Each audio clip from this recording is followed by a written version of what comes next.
வருகிற 27ஆம் தேதி வெளியாகக்கூடிய படம் சட்டம் என் கையில். அதனுடைய ஒரு சிறப்பு காட்சி இல்லை பத்திரிகையாளர் காட்சி முன்கூட்டியே பார்த்தாச்சு. இந்த படம் சட்டம் என் கையில் குறிப்பாக சதீஷ் இந்த படத்தினுடைய ஹீரோவாக நடிச்சிருக்காரு. சதீஷை ஒரு 2.5 மணி நேரம் ஹீரோவாக இதில் பார்க்கணுமா அப்படின்னு படம் ஆரம்பிக்கிறதுக்கு முன்னாடி இருந்தது. ஆனால் படம் ஆரம்பித்து அந்த படம் போன விதம்லாம் பார்த்தீங்கன்னா வேறு மாதிரியான படமாக மாறிச்சு. சரி, இந்த படத்தினுடைய கதை என்ன? அதுக்கு முன்னாடி இதில் யார் யார் நடிச்சிருக்காங்க? சதீஷ், பாவேல் நவகீதன், அஜய்ராஜ், பவா செல்லதுரை, இ ராமதாஸ், வித்யா, இப்படி நிறைய பேர் நடிச்சிருக்காங்க. இந்த படத்தோட கதை என்ன அப்படின்னு கதை. சதீஷ் ஏற்காட்டில் மலையில் காரில் போயிட்டுருக்காரு. கொஞ்சம் என்ன சொல்கிறது, ஒரு டிப்ரெஷனோடு போயிட்டுருக்காரு. போயிட்டுருக்கும் பொழுது ஏதோ ஒரு பதபதிப்பு அவருடைய ஏதோ தெரியுது. எதிர்பாராத விதமாக பைக்கில் ஒரு நபரை மோதிடுறாரு. அவர் ஸ்பாட் அவுட்டு. பதட்டத்தில் என்ன ஆகிறாரு, அந்த பைக்கில் மோதி இறந்த அந்த நபரை தன்னுடைய கார் டிக்கி பின்னாடி போட்டு அந்த டிக்கியை மூடிடுறாரு. மூடும் பொழுது ஏற்காடு மலையில் ஏறி போகும்பொழுது ஒரு இடத்துல போலீஸ் செக் போஸ்ட்டில் செக் பண்ணிக்கிட்டு இருக்காங்க. அங்கே எஸ்எஸ்ஐ பாவேல் நவகீதன் இருக்கார். போலீஸுக்கு பயந்துக்கிட்டு பின்னாடி டிக்கியில் பாடி வச்சுருக்கோம், அதை கண்டுபிடிச்சிட போகிறாங்கன்னு சொல்லி அங்கே ஒரு சின்ன குளறுபடி பண்ணி ஏற்கனவே அந்த பாவேல் நவகீதன் அந்த போலீஸ் அதிகாரியை கன்னத்தில் அரைஞ்சிட்டார். ஏன்னா இந்த டைவெர்ட் பண்ணுறதுக்காக அவர் ஏற்கனவே பயங்கர ஒரு ரகடான ஒரு போலீஸ் இவரை காரோட தூக்கின்னு ஸ்டேஷனில் உட்கார வச்சு பொலன்னு பழக்கிறாரு. ஸ்டேஷனில் உட்காந்துட்டு இருக்காரு. இதற்கிடையில் ஏற்காடினுடைய ஒரு மையப்பகுதியில் ஒரு பெண்ணுடைய பிணம் இருக்கிறது. கொலை செய்யப்பட்ட பிணம். கழுத்தில் இருந்த சங்கிலி அறுக்கப்பட்டு இருக்கிறது. அவர் சங்கிலி திருடுறதுக்காக அந்த பெண்ணை கொண்டு இருக்கானான்னு பார்த்தா இல்லை, திட்டமிட்டு பண்ண கொலையா இருக்குதுன்னு இது ஒரு பக்கம் போயிடும். அந்த கொன்ன கொலைகாரன் அந்த சங்கிலி திருடன் தான் இந்த கார் டிக்கிக்குள்ளே இருக்கிற அந்த நபர் அப்படின்னு தெரிய வருது. இதன் பிறகு என்ன நடக்குது? இந்த ஒரு காவல் நிலையத்துக்குள்ள ஒரு இரவுக்குள்ள நடக்கிற கதை தாங்க இது. ஒரு பக்கம் ஒரு பணத்தோட ஒரு கார் போலீஸ் ஸ்டேஷன் வாசல்ல நின்றுட்டு இருக்கு. ட்ரங்க் அண்ட் டிரைவ்ல வந்த ஒரு நபர் அங்க இருக்கிற போலீஸ் அதிகாரி அடிச்சுட்டாருன்ட்டு அந்த வன்மத்துல அந்த போலீஸ் அதிகாரி இவனை விடக்கூடாது, இவனை வச்சு பெரிய கேஸ் போட்டு இவனை உள்ள தள்ளணும்ட்டு அங்க பார்த்துக்கிட்டு இருக்காரு. அந்த எஸ்எஸ்ஐ அவருக்கு மேல உள்ள எஸ்ஐ அவர் தான் அஜய்ராஜ். அவர் என்ன பண்றாரு, இந்த நபருக்கு ஆகாது, யாரும் பாவேலுக்கு ஆகாது, அதனால இந்த நபரை யார சதீஷா அவர் எப்படியாவது காப்பாற்றி வெளியே அனுப்பணும்னு ஒரு பக்கம் பார்க்குறாரு. இன்னொரு பக்கம் அந்த கொலை செய்யப்பட்ட பெண் அந்த குற்றவாளியை கண்டுபிடிச்சி ஆகணும்னு உயர் அதிகாரி இவங்க அதுவும் 2 பேருக்கு பெரிய ஒரு அழுத்தத்தை கொடுக்குறாரு. அது இன்ஸ்பெக்டர் இல்லாத ஒரு காவல் நிலையம். இன்ஸ்பெக்டர் லீவில் இருக்கார். அப்போ எஸ்ஐ அஜய்ராஜ் அவருடைய பொறுப்பில் தான் அந்த காவல் நிலையம் இருக்குது. இப்போ உள்ள அந்த டிக்கிக்குள்ளே இருக்கிற அந்த கொலைகாரன் என்ன ஆனால் அவனுடைய பின்னணி என்ன, இந்த செயினுக்காக தான் இந்த பெண் கொலை செய்யப்பட்டிருக்காளா, இதனுடைய பின்னணியில் என்ன இருக்குது, சதீஷ் உண்மையிலே யார், அவர் ஏன் இந்த ஸ்டேஷனில் உட்காந்துட்டு இருக்கணும், அவர் சில ட்ராமாலாம் அங்கே பண்ணிட்டு இருப்பாரு, அது ஏன் பண்ணுறாரு, ஒரு கெட்ட போலீஸாக இருக்கிற ஒரு நபர், ஒரு நல்ல போலீஸாக இருக்கிற நபர், இவர்களுக்குள்ளே நடக்கிற அந்த ஈகோவுக்கான காரணம் என்ன, இதெல்லாம் சேர்ந்து ஒரு யாரும் எதிர்பார்க்காத ஒரு திருப்பத்தை ஒரு கடைசி ஒரு 15 நிமிஷத்தில் படத்தினுடைய இயக்குனர் சாட்சி கொடுத்துருக்காரு. அதுதாங்க அந்த படத்துடைய பலம். கிட்டத்தட்ட நீங்கள்லாம் படிச்சிருக்க மாட்டீங்கன்னா, ஒரு ராஜேஷ்குமார் நாவல், ஒரு ராஜேஷ்குமாருடைய ஒரு கதையை படித்தா எப்படி இருக்கும்போது அப்படி தான் இந்த படம் ட்ராவல் ஆகும். பொதுவாக ஒரு நாவலை ஒரு சிறுகதையை படமாக்குறது ரொம்ப கஷ்டம்வாங்க. இது மாதிரி ஒரு என்ன சொல்கிறது, ஒரு கிரைம் த்ரில்லர் படத்தை இவ்வளோ நேர்த்தியாக இவ்வளோ ஒரு நூல் பிடிச்ச மாதிரி கொண்டு மறுத்து பார்க்குற ஆடியன்ஸுக்கு எந்த விதத்துலையும் இதுதான் நடக்க போகுது அப்படின்னு தெரியாமல் கொண்டு மறுத்து மிகப்பெரிய விஷயம் அதுவும் இப்போ இந்த காலகட்டத்தில் அப்படி ஒரு படம் எடுக்கிறது ரொம்ப ரொம்ப ரொம்ப கஷ்டம். அதுக்கான காரணம் என்னன்னா, இன்றைக்கு இருக்கிற இளைஞர்கள் அவர்களுடைய உள்ளங்கையிலே உலக சினிமாவை நொடியில் பார்த்துடுறாங்க. அவங்க ஈஸியாக சொல்லிவிடுவாங்க, மச்சான் இது இந்த படத்துலேருந்து எடுத்தது, மாம்சி இந்த படத்தில் சுட்டது, அடுத்து வரப்போகிற சீன் என்ன அப்படின்னு. மேபி எல்லா காட்சியும் நம்ம யூகிக்க முடியாத அளவுக்கு பண்ணுறது ரொம்ப கஷ்டம்.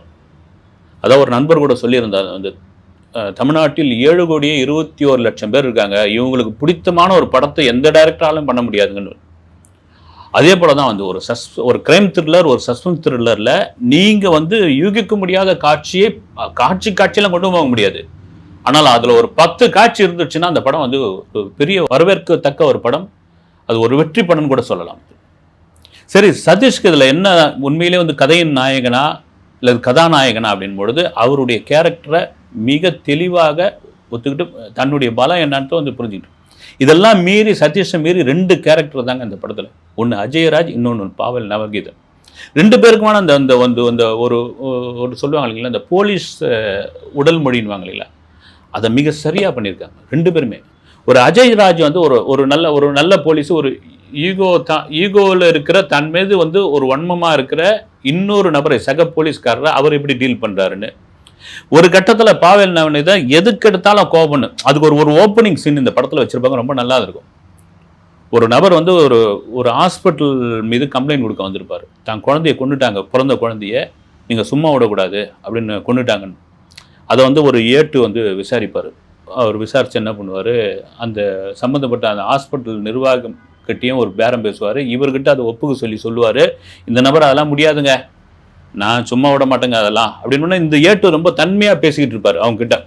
அதுக்கப்புறம் அவர் நேராக போய் ஒரு ரூமில் போய், பாஷா ஒரு கேஸ் இருக்குது நீ பாரு அப்படின்னு ஒன்று பாவல் நவகீதனுடைய என்ட்ரி வரும்.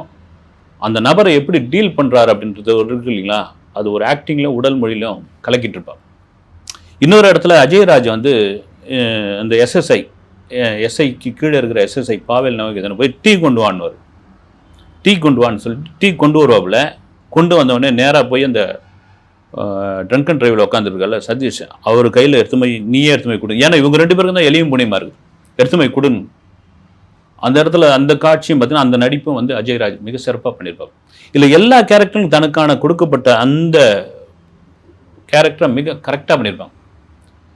கதை சொல்லி பவா செல்லதுரை, சில படங்கள்லாம் அவரெல்லாம் பார்க்கவே முடியல. இங்கே பார்த்தீங்கன்னா அவர் வந்து ஒரு தலைமை காவலராக பிரமாதமாக நடிச்சிருக்காருங்க. வந்து அவர் வந்து போகிற போக்கில் அவ்வளோ அசால்ட்டாக பண்ணிட்டு போயிருக்காரு. ஏன்னா பெரிய லொக்கேஷன் வெளியே அவுட்டோர்லாம் கிடையாது. ஒரு ஏற்காட்டில் சில பகுதியில் மட்டும்தான் காமிக்கிறாங்க, அதுவும் இருட்டில் காமிக்கிறாங்க. ஒரே ஒரு போலீஸ் ஸ்டேஷன், அந்த போலீஸ் ஸ்டேஷனில் ஒரு இரவில் நடக்கிற அந்த சம்பவம், அந்த இரவில் நடக்கிற அந்த சம்பவத்தை எந்த விதத்திலும் பிசிறு தட்டாமல் ஒரு நேர்த்தியான திரைக்கதையோட சாட்சி பண்ணியிருக்காரு. குறிப்பாக இந்த படத்துடைய இன்னொரு பெரிய பலம் வந்து பிஜி முத்தையாவுடைய கேமரா, அதை கண்டிப்பாக சொல்லி ஆகணும். அடுத்த ஒரு பெரிய பலம் இசை. ஜோன்ஸ் ரூபர்ட் அப்படின்ற ஒரு இசை அமைச்சிருக்காரு. பொதுவாக இந்த மாதிரியான ஒரு சஸ்பென்ஸ் த்ரில்லர், ஹாரர் த்ரில்லர் அல்லது கிரைம் த்ரில்லர் படங்கள்லாம் பார்த்தீங்கன்னா டம்மன்னு அடித்து காதை பொழந்து ஓன்னு இறைச்சில் அடித்து என்ன பண்ணுறோன்னே தெரியாமல் பண்ணிவிடுவாங்க. ஆனால் அந்த ஜோன்ஸோட இசை வந்து மிக நேர்த்தியாக இருக்குது. எந்த இடத்துல பயமுறுத்தணும், எந்த இடத்துல வந்து அந்த இசையை சேர்க்கணும் அப்படின்ட்டு வந்து அந்த மீட்டரில் தவறாமல் கொண்டு வந்து சேர்க்குறாரு. பாடல்கள்லாம் இந்த இதுக்கு தேவையில்லை. வந்து ஒரு கிரைம் த்ரில்லருக்கு எந்த மாதிரியான ஒரு மியூசிக் கொடுக்கணுமோ அதை மிக சரியாக கொடுத்துருக்காரு. அடுத்து ஒரு பெரிய இது வந்து மார்ட்டின் டைட்டட்ஸ், இவர் தான் எடிட்டிங்.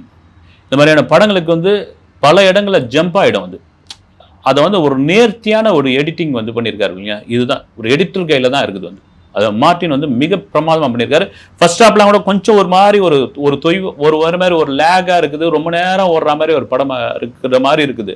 ஆனால் செகண்ட் ஹாப் முழுக்க ஒரு எடிட்டர் தன்னுடைய ஒரு சிறப்பான எடிட்டிங்கில் தூள் கலப்பிடுறாரு. அப்புறம் அந்த படத்தில் மைம் கோபி கடைசி கொஞ்ச நேரம் தான் வராது. அந்த கொஞ்ச நேரம் வந்தாலும் அவருக்கே உரிய அந்த வழக்கமான நடிப்பில் நடிச்சு விடுறாரு.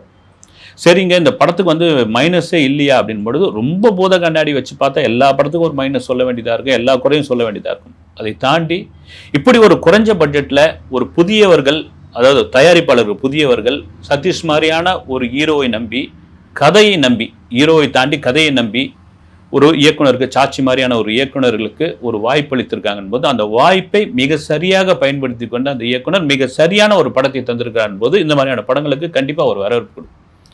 கடந்த வாரம் வந்து ஒரு 7 படம் ரிலீஸ் ஆச்சு. எனக்கு பார்த்தீங்கன்னா ஒரு படம் நான் பார்க்கல. நான் சில படங்கள்லாம் ஏங்க அந்த காசை போட்டு எடுக்கிறீங்க நீங்களாம், வந்து உண்மையிலேயே விஷால் சொன்ன மாதிரி யாருக்காவது தான தர்மம் பண்ணிட்டு போகலாமே, இல்லைனா வந்து உங்கள் பேரில் சொத்து வாங்கியிருக்கலாமே, ஏதாவது நிலமுலம் வாங்கி போயிட்டு போகலாமேன்னு சொல்லிட்டு பார்க்கலாம். ஆனால் இந்த மாதிரியான படம் எனக்கு பார்த்தீங்கன்னா இந்த சட்டமேன் கையில் பார்க்கும்போது ஒரு மலையாள படம் பார்த்த ஒரு ஃபீல் இருக்குது. ஏன்னா ஒரு கதையை நம்பகத்தன்மையோடு கொண்டு போய் கரெக்டாக எடுத்து போய் சேர்க்கறதுன்னு இருக்கு இல்லையா, அதுதான் இந்த படம். கண்டிப்பாக வாய்ப்பு இருப்பவர்கள் இல்லை வாய்ப்பு ஏற்படுத்தி கொண்டாவது நீங்கள் தேட்டரில் போய் பாருங்கள். இந்த மாதிரியான படங்களுக்கு அவசியம் ஒரு வரவேற்பு கொடுங்க. வரவேற்பு கொடுத்தால்தான் இந்த மாதிரியான படங்கள் தமிழ் சினிமாவில் நிறைய வரும், நிறைய துணிச்சலாக எடுப்பார்கள். அடுத்த வீடியோவில் சந்திக்கிறேன். நன்றி.